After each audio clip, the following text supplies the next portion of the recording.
I'm John Strum, and this is Real Talk MS.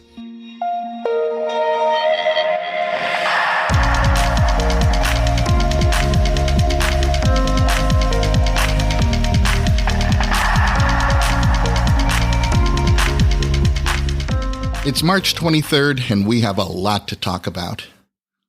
Last week, we passed the one-year mark of the pandemic. Now, that's probably an event that no one really gave any thought to a year ago, but here we are.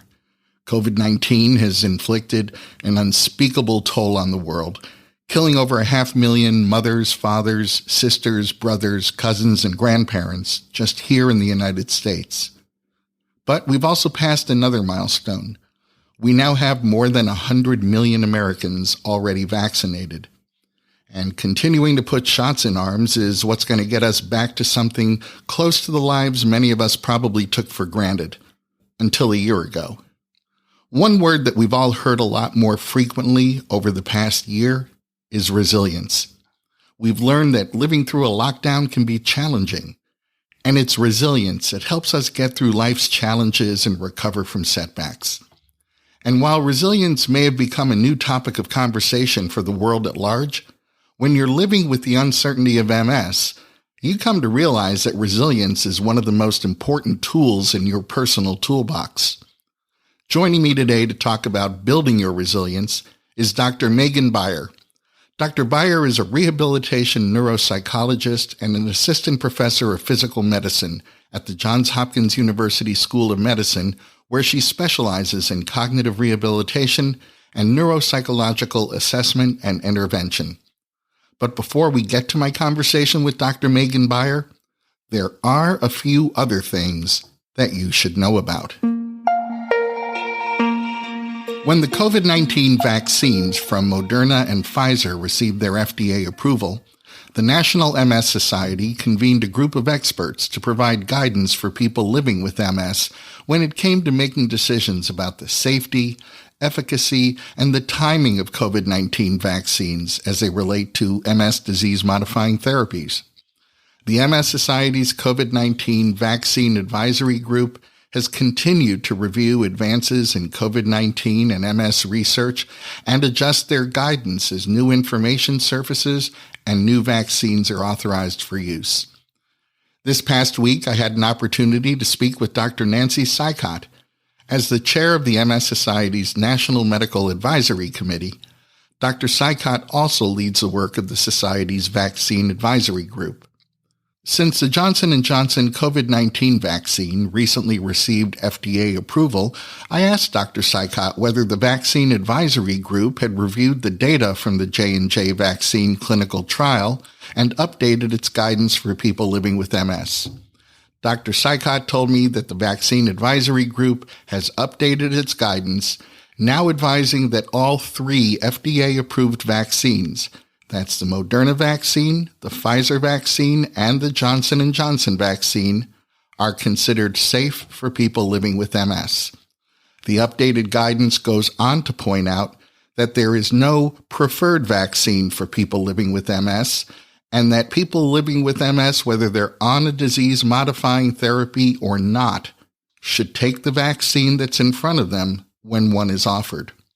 Dr. Sykott emphasized that all 3 vaccines are safe to use while you're on a disease-modifying therapy, and that people who are taking Kesimpta, Lemtrada, or Ocrevus might want to talk with their neurologist or MS specialist about the timing of their disease-modifying therapy with respect to the timing of their COVID-19 vaccination.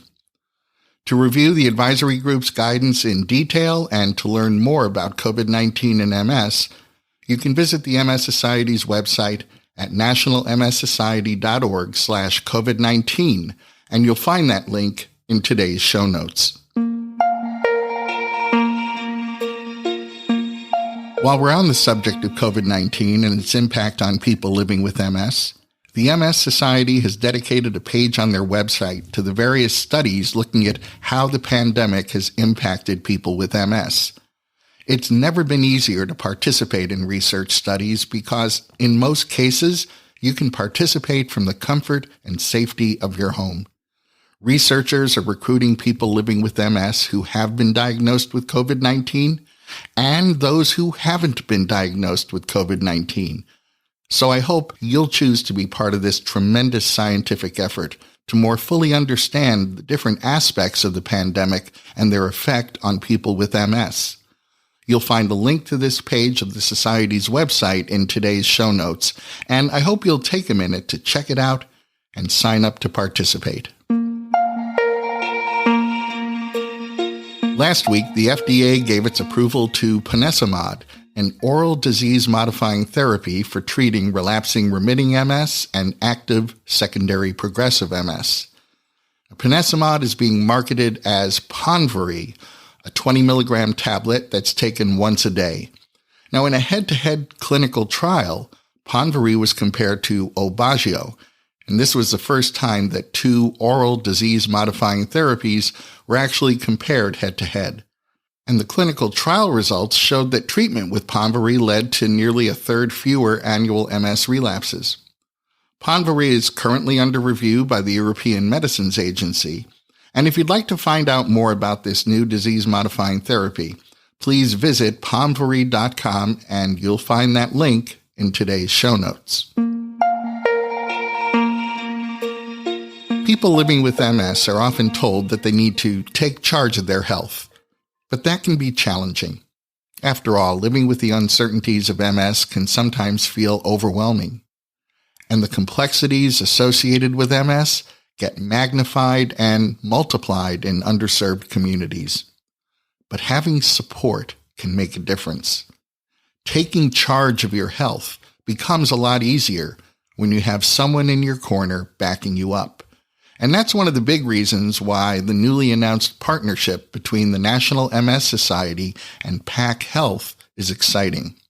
The two organizations have announced that they're partnering to implement a patient-centered digital health coaching program for people living with MS. PAC Health is an evidence-based patient engagement platform that matches each individual with a personal health advisor who provides one-on-one support through phone calls, texts, and emails. The result is health behaviors are changed for the better, gaps in care get narrowed, and overall outcomes improve. When you work with your PAC Health advisor, you learn tangible, achievable methods to improve how you manage your MS, and you receive ongoing resources to help overcome barriers caused by the social determinants of health. That's how you take charge of your health. Try to keep in mind that Michael Jordan was one of the greatest basketball players in history, and even Michael Jordan needed a coach in order to become a champion. Working with your health advisor will make you better at living with MS. So we'll be watching the progress of this very promising partnership. Foot drop is a common symptom of MS in which a person is unable to lift the front part of their foot. It's caused by ankle weakness, usually due to faulty communication between the nerves in the brain and the foot. When you experience foot drop, you increase your chances of tripping and falling, especially on stairs. On the other hand, if you walk around hyper-aware of your foot drop, you end up raising your foot too high when you walk, and that quickly leads to muscle fatigue and can even lead to hip or back problems. So in either case, foot drop is a problem that stands in the way of mobility, and solving a problem is at the heart of entrepreneurial innovation.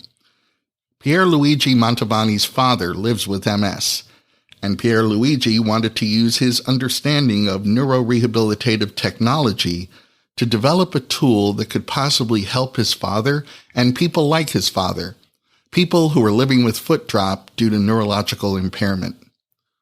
So fast forward our story 4 years, and Evolution Devices, the startup company that Pierluigi and his 3-person team launched back in 2017, is this year's winner of the Lifebulb and Bristol-Myers Squibb Addressing Unmet Needs in MS, an Innovation Challenge.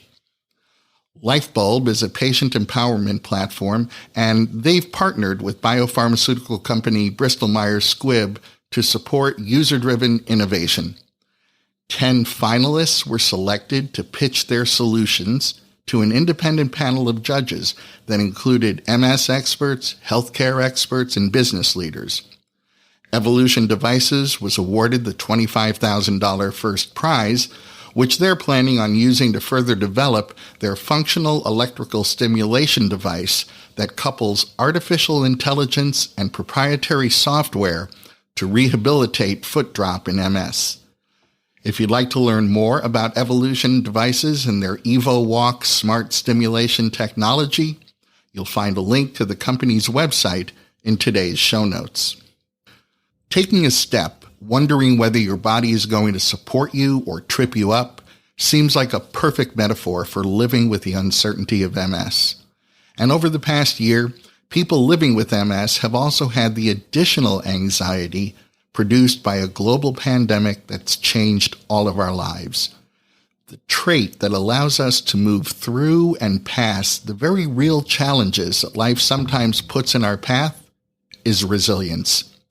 Joining me in a moment to talk about how people living with MS can go about building their resilience is my guest, Dr. Meghan Beier.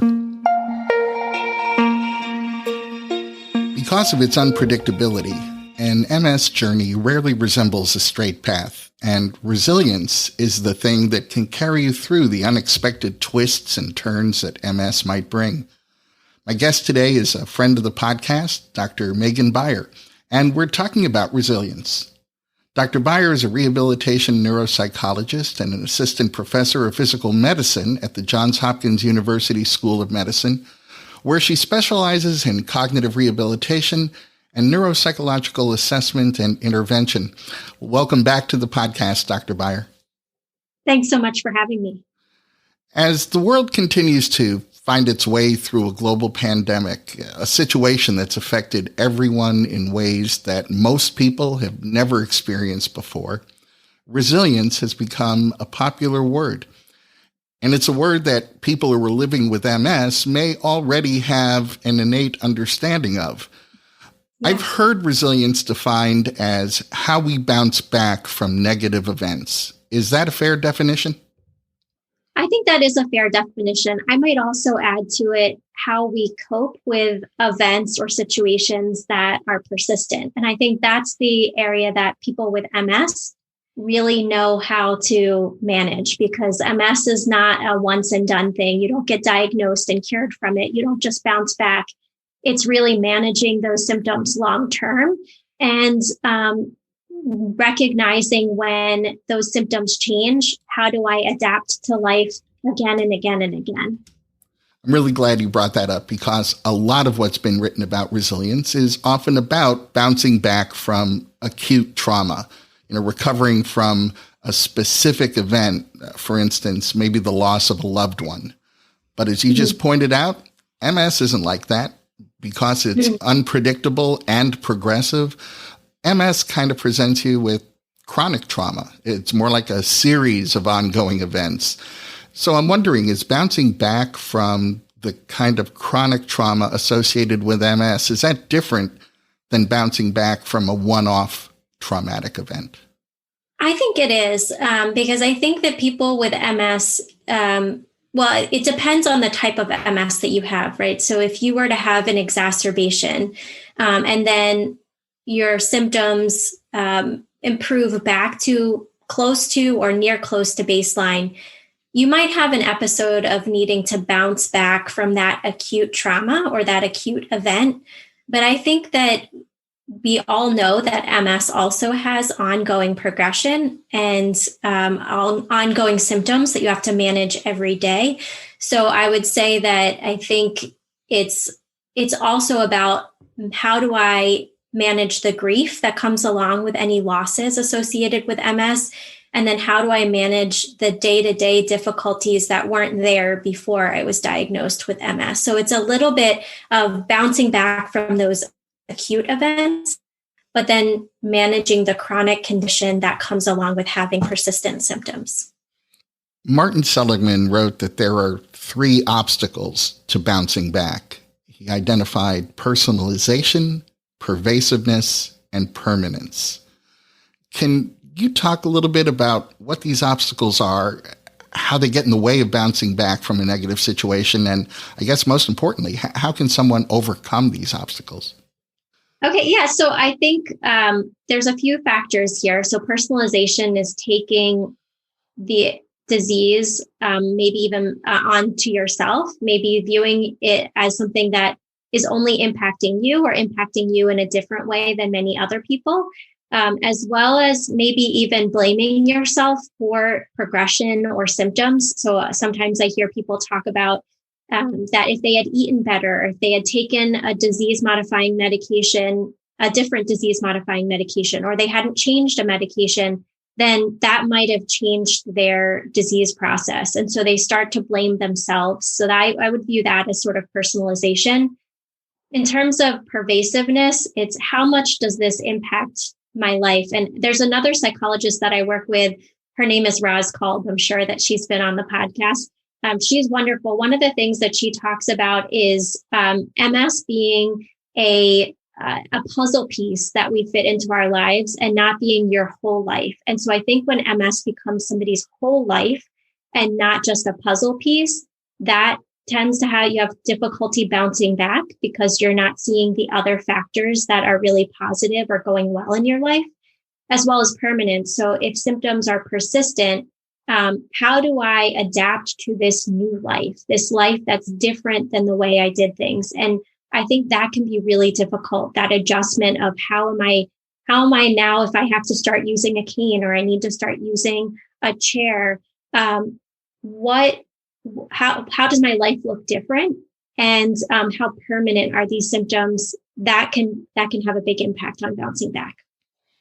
A moment ago, I said that during the COVID-19 pandemic, we've heard a lot about the importance of resilience, but people who are living with the uncertainty of MS were already well practiced in being resilient well before the pandemic. So are you seeing that sort of prior practice in being resilient being helpful to people with MS as they're coping during the pandemic? I am actually. I do think that there are people who are coming in and are struggling a little bit more. But in many ways, I think that people with MS have been incredibly resilient in the pandemic.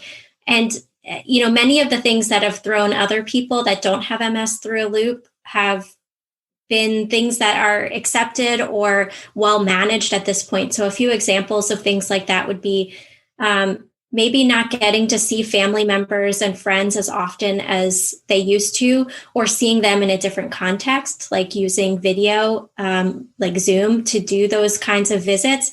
Many of the patients that I've worked with started using those kinds of technology previous because fatigue or disability made it challenging to meet with family members or get out as often as you want to. So, it certainly does not wipe away those challenges for people with MS, but I think many of the patients that I've been working with have been managing it very well. I think most of us, when we look around at our own circle of friends, people we come in contact with, we can point to some people and think they seem to be really resilient, and others struggle more. Is a person's level of resilience somehow programmed into their DNA? Is that it? Or can you actually build your resilience? Sure. So I think that there is a piece of resilience that may be inherited. I mean, we don't really know, not, in the sense that some people just seem to have a little bit more even from childhood, but it's certainly not permanent. You can build resilience, you can learn to be more resilient, and there's many factors and strategies that you can use to be more resilient and to grow that resilience in yourself. Can you share some tips on how to do exactly that? Absolutely. So I think sometimes taking a step back from the situation, and I'll share a few things that some of my patients are doing. So keeping something like a gratitude journal, or writing down one positive thing that I'm looking forward to today, or one positive thing that happened to me today, taking a list and writing down everything that I was able to accomplish today. So kind of by not only examining the difficult factors or the difficult things that came up each day, but also examining the positive factors and balancing those things out helps people be more resilient. It helps them not just focus on the negative or the challenging aspects of life, but it helps them see the entire picture. I think sometimes when we're going through things like the pandemic or having a diagnosis of MS, it's very easy to be pulled into the dark cave of whatever is going on around us. And if we can balance that out with positive things, I mean, this doesn't just apply to the pandemic and MS. It could be having any other medical condition. It could be going through a divorce. It could be having the loss of a loved one. If we can sort of put down our anchor, ride out the storm, see the positive, and then look for the silver lining. And if you actively practice each of those things, I think you're going to end up being more resilient.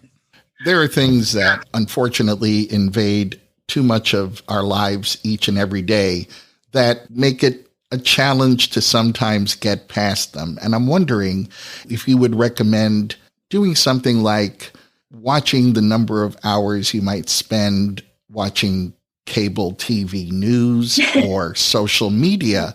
On the one hand, social media is wonderful for connecting with friends and family members, and it's especially important during times like this. On the other hand, there's an awful lot of gloom and doom, and so much of it is based on misinformation, people getting upset about things that aren't even real. I'm just wondering, is that something that we should be watching as well? Yeah, definitely. I have found that a number of my patients have cut back on the amount of time they're watching the news or reading news stories or going on social media. And it's surprisingly impacted in a positive way many factors. Their mood has improved, their sleep has gotten better, they're less worried and anxious. So I think it's always helpful to take a step back and not just look at the news, but what am I consuming on a day-to-day basis? Because what I'm consuming tends to be what's playing or ruminating in your mind.